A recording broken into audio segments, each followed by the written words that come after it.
Come on. Hello. Oh, hello. Hello. Oh, okay, so I woke up angry and my day has just got worse and worse since then. So we're going to start this video with a bit of a warning and a disclaimer. Do you want to say hello? Say hello.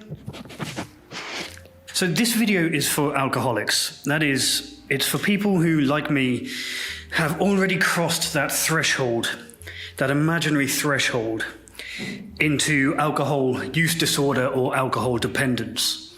It is not for relatively moderate drinkers, people who are already normal drinkers. Most of my videos, in fact, this whole channel, all of my content really, is not for you if you're one of those people. My people are people struggling with the acknowledgement that alcohol is doing real harm in their lives. And I fear, this is the disclaimer part, that hearing from people who are just safe drinkers to start with, it's not helpful to the kind of people that I want to talk to. And that is also true of people who are in recovery from severe alcoholism, who have found a way to return to moderation. If that's you, congratulations on your progress, but shut up, because I think your experience is quite dangerous to share with somebody who is currently struggling. And if you manage to get sober through some arcane and unique experience, like, I don't know, like an extreme alkaline diet that I occasionally hear advised, or microdosing ketamine or kratom or something like that, I also think that those avenues are dangerous to suggest to someone who is currently struggling with alcohol. So keep those experiences to yourself. I'm sure that you believe that it's true, that those things have helped you. You may not be being dishonest, I fully appreciate that. But they're such rare fringe cases that it's unfair for people just starting to question their own relationship with alcohol to be exposed to those fringe and extraordinary cases of kind of magical returns to moderation. Because that is not the truth for the vast majority of people. If you want to give really shitty, dodgy advice about, like, go for a walk, or take up crocheting, get a hobby, get a job, go over to Sober Start's channel for that kind of stuff. It's not really welcome here. I won't tolerate bad advice, apart from my own, obviously. And if you are a person drinking in moderation, just keep it to yourself. We don't need to know your experience. Congratulations, I'm happy for you. Godspeed. But I am unapologetically an abstinence-first sober person. And if you're coming to this channel looking for a kind of unbiased and objective appraisal of moderate drinking, you're not going to find it here. I'm not going to tell you that, yeah, you might be the unique case, the rare example of someone who can drink once a month safely. I'm just not willing to give that as advice. Right, with all of that said, and having been hostile and alienated half of my audience already, again, let's get started. Brothers, sisters, comrades and friends, welcome to Bat Country.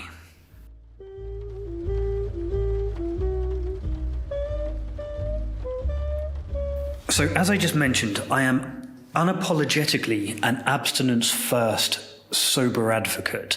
That means no alcohol at all, ever again. That's true of me, and that is the advice that I try to give to other people. I think that is the safest and most productive route towards health and recovery. And as a result of that belief, I am biased when it comes to the subject of moderation. I don't advise it. And so I'll set out my stall and then I will explain myself. So there comes a point, a line, a threshold, over which, once you've crossed it into alcohol dependence or alcohol use disorder or alcoholism, there is no returning to moderate drinking. Now that threshold can be different for everybody. Your own line in the sand is unique to you. But in general terms, it might involve, for example, things like drinking in the mornings, or it might involve drinking to diminish the symptoms of previous drinking. So drinking on drinking. Or it might be once you've experienced severe alcohol withdrawal syndrome, maybe that's it. Or perhaps it's delirium tremens. And I've learned all of this the hard way, that moderation is a trap. And I'm going to explain why. It's because once you've crossed that threshold, moderation becomes a way to just keep you circling the drain. And the longer you try to moderate your drinking, the longer you will circle and the worse the outcomes will be for you. And I have this hard-line position about abstinence first, because I learned it the hard way, the hardest way. 1,000 different times I had that conversation with myself about how perhaps I didn't need to quit drinking entirely and that I might be able to return to normal drinking at some point. I might be able to ration my alcohol so that I'm not getting drunk every day. And that would happen both at relatively normal phases of drinking. Like, for example, when I was younger, I might wake up on a Sunday and have a really bad hangover, and I would tell myself, okay, I recognize a problem, but it doesn't mean I have to quit entirely. It just means that I have to cut back. And that's how those conversations started. But then they would emerge at the more extreme ends of my drinking as well. So when I was going through a stage of functional alcoholism, as much as I hate that phrase, I would schedule times to drink. So I would drink a couple of shots of vodka in the morning, then a couple more at lunchtime, and then in the evening I would drink heavily. And I was working little nips of alcohol around my job. And I used to tell myself that because I wasn't drinking, I wasn't obviously observably drunk at my desk, and I wasn't drinking shadily under the desk. I was only doing it in my own time, before work, on my lunch break and after work, that I was a moderate drinker, that I was, in a sense, moderating my alcohol intake. And that's how I rationalized it to myself. It sounds ridiculous now. And then even at the most extreme points of my alcoholism. So I remember the very first time I got sectioned. I was taken to the psych ward when I was going through extreme, severe alcohol withdrawal. Even then, I was making bargains with myself that maybe I could drink a little every now and then.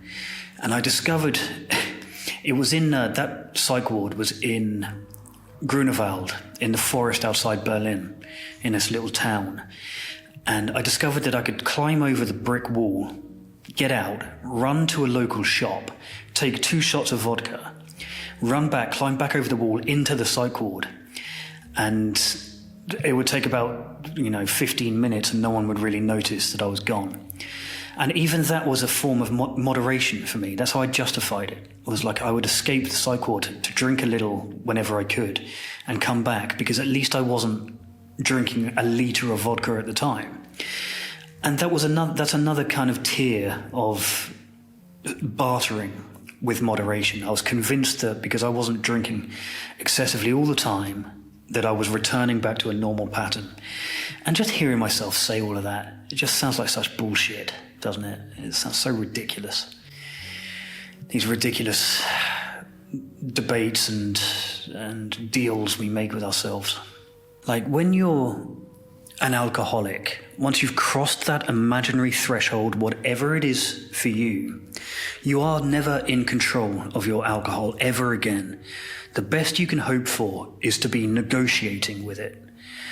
And the trouble is that is not a fair negotiation, you and alcohol, because the alcohol has all of the power in that negotiation. You have almost none. The scales are tipped against you because alcohol is in your brain. It has a stranglehold on your thought processes. It's your central nervous system even is crying out for you to go and drink. So that negotiation is never between just you and the alcohol. It is in fact you against alcohol plus your own body. Your own brain, your own central nervous system wants you to drink because of the effects of alcohol. So that you're going to lose that negotiation at some point. And here's how sneaky the alcoholism was for me with regards to moderation. So I'd have a period of drinking really heavily and feeling like crap all the time. And then I would have like a moment of clarity, as they say, and I would be aware that I had a major problem. And my thought would be, perhaps I need to consider cutting down. But before I make that decision, I need a drink. I need a drink in order to have the thinking space, in order to contemplate going back to moderate drinking. And that's wild, isn't it? That's fucking ridiculous. That's never going to work, having a drink to clear your thoughts. That's like saying, I need to put out this fire. I better throw some gasoline on it so I can see what I'm doing. It's ridiculous. The logic of it doesn't make any sense. I would have a drink just so I could think about quitting. It's like asking a fog machine to clear the room, you know.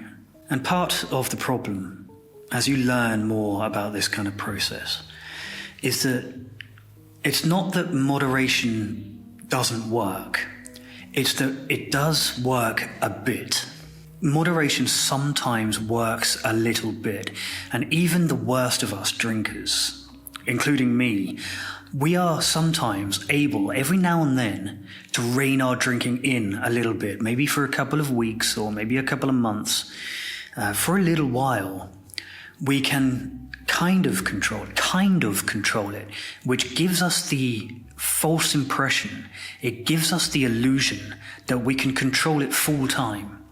And we can't, because we have crossed that threshold.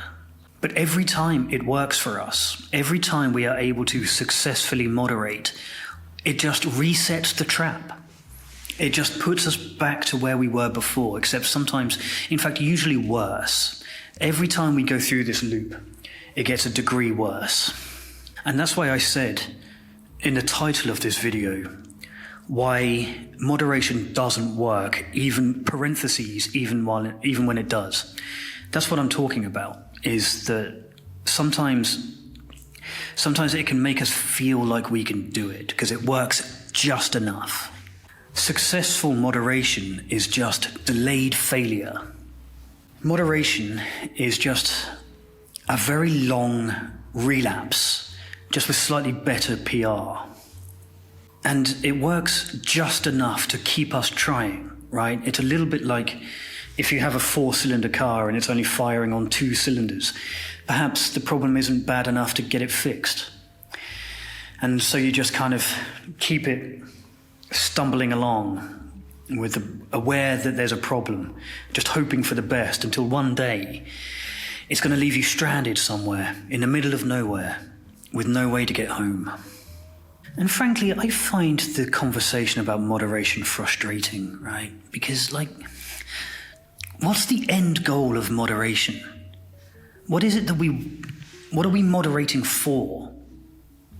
Is it just so we can have one single drink every now and then? If that's the case, then what the fuck is the point? Why not just have none and not worry about it? Why do you want it so much? Why do you want one so much? Isn't that revealing? Doesn't that tell you a lot about how much you value alcohol? Just that fact alone, just a desire to have one single drink, as though it's really important that you consume this magical chemical. That alone should be enough to tell you that your relationship with alcohol is a problem. That you put too much value in alcohol. You know, that's not a casual relationship with alcohol. You might be moderating, but you don't have the kind of casual relationship with alcohol that you're pursuing. It's not neutral. That's a relationship that's already gone wrong. Because if you're at the point where one drink feels urgent or meaningful or important, then you've already crossed the line. That desire to have that one drink, it's a little bit like if you could replace the drink with something else, you start to understand how ridiculous it looks from the outside, right? So this desire to to be able to drink one occasionally and safely. It's a bit like saying every now and then I have to run as fast as I can and then deliberately trip over my own feet so that I can feel balanced. And you might be able to justify that to people. You might be able to explain yourself why you do that, and it might feel like it makes sense to you. But everybody else is going to be looking at you like, that's fucking insane. Why do you do that? What's the point? That's how I feel about moderation. What's the point?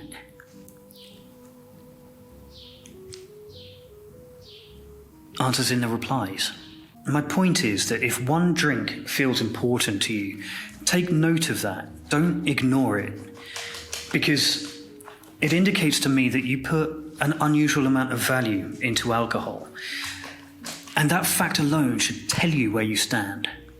I'll go one further while I'm getting riled up, that if your goal of moderation is to have one drink every now and then, I would say that you have to quit.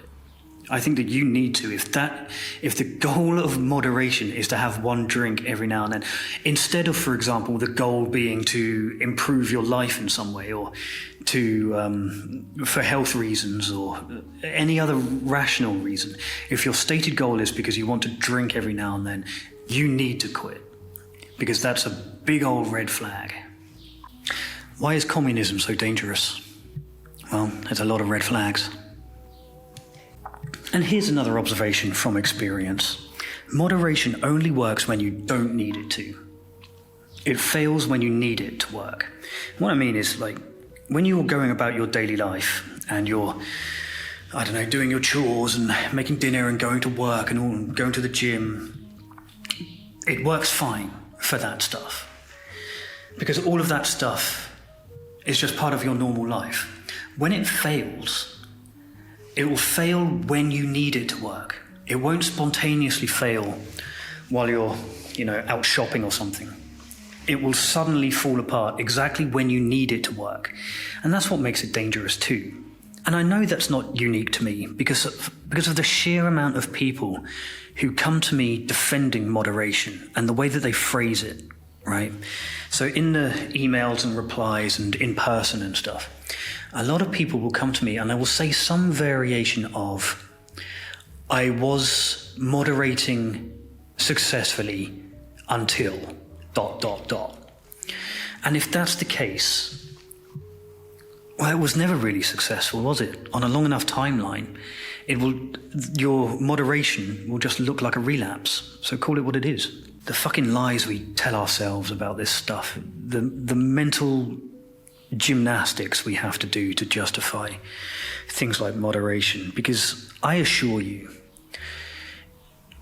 the right kind of pressure or enough stress would be enough to make anybody's moderation collapse. I'm convinced of it. Moderation, for the vast majority of people, is a very fragile system. It's a house of cards. It's a building made of matchsticks on sand. And the right stress, everyone has a number, and everyone has a giving point. And at some point, everybody's moderation will collapse if you just pull the right levers and apply the right pressure. I'd add as well that moderation, it leaves you stuck between two different identities. So on the one hand, the reason you're moderating is because you're not ready to give up an alcohol lifestyle, because all of your friends are still drinking. The problem is that the longer you try to moderate, the less you have in common with your friends. They're going to be drinking. They're probably not going to want you around. And because you're not sober, because you're still drinking, sober people certainly don't want to hang around with you. And as a result, you kind of fall through the gaps of a number of different communities and end up having none. And in that way, moderation can be a much lonelier existence than abstinence, where we all have something in common, the fact that we're all sober all the time, and that holds us together. But if you're moderating, I certainly don't want to be around you. No offense.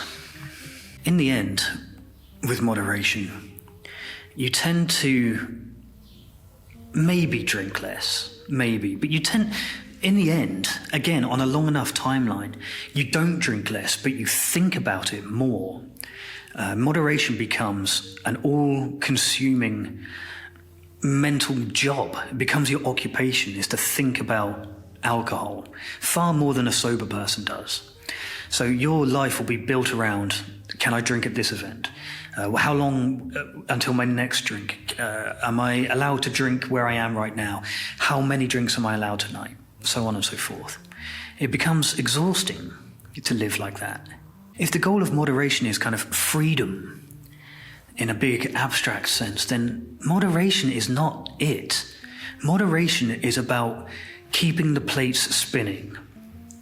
You are not free if what you're doing is constantly counting, constantly managing, constantly keeping the plates spinning.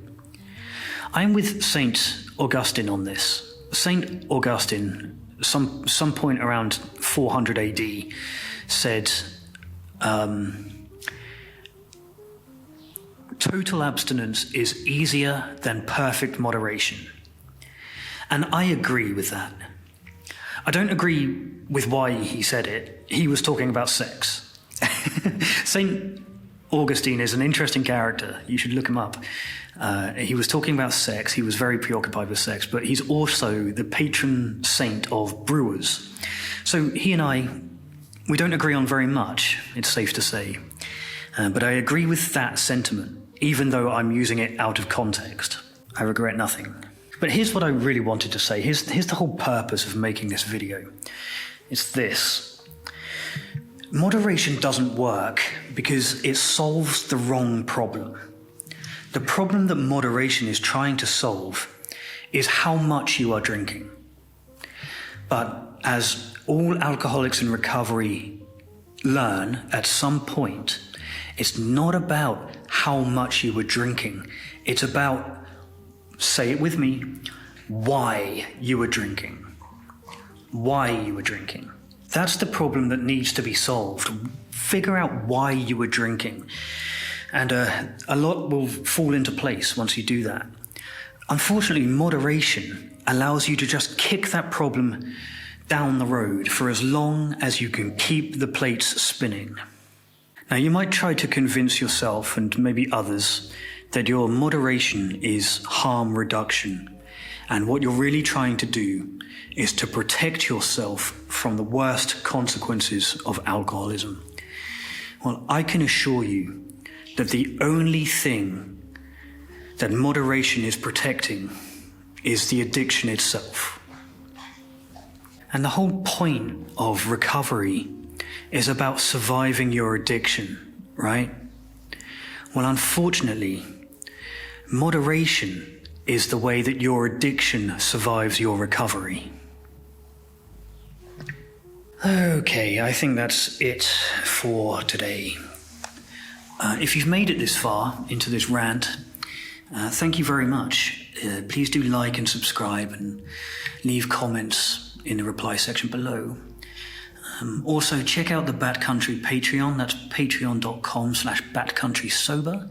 And if you would like to try an abstinence-first app, then check out betterwithoutbooze.me. All of this is linked below. Thank you very much for watching. And as always, good luck out there.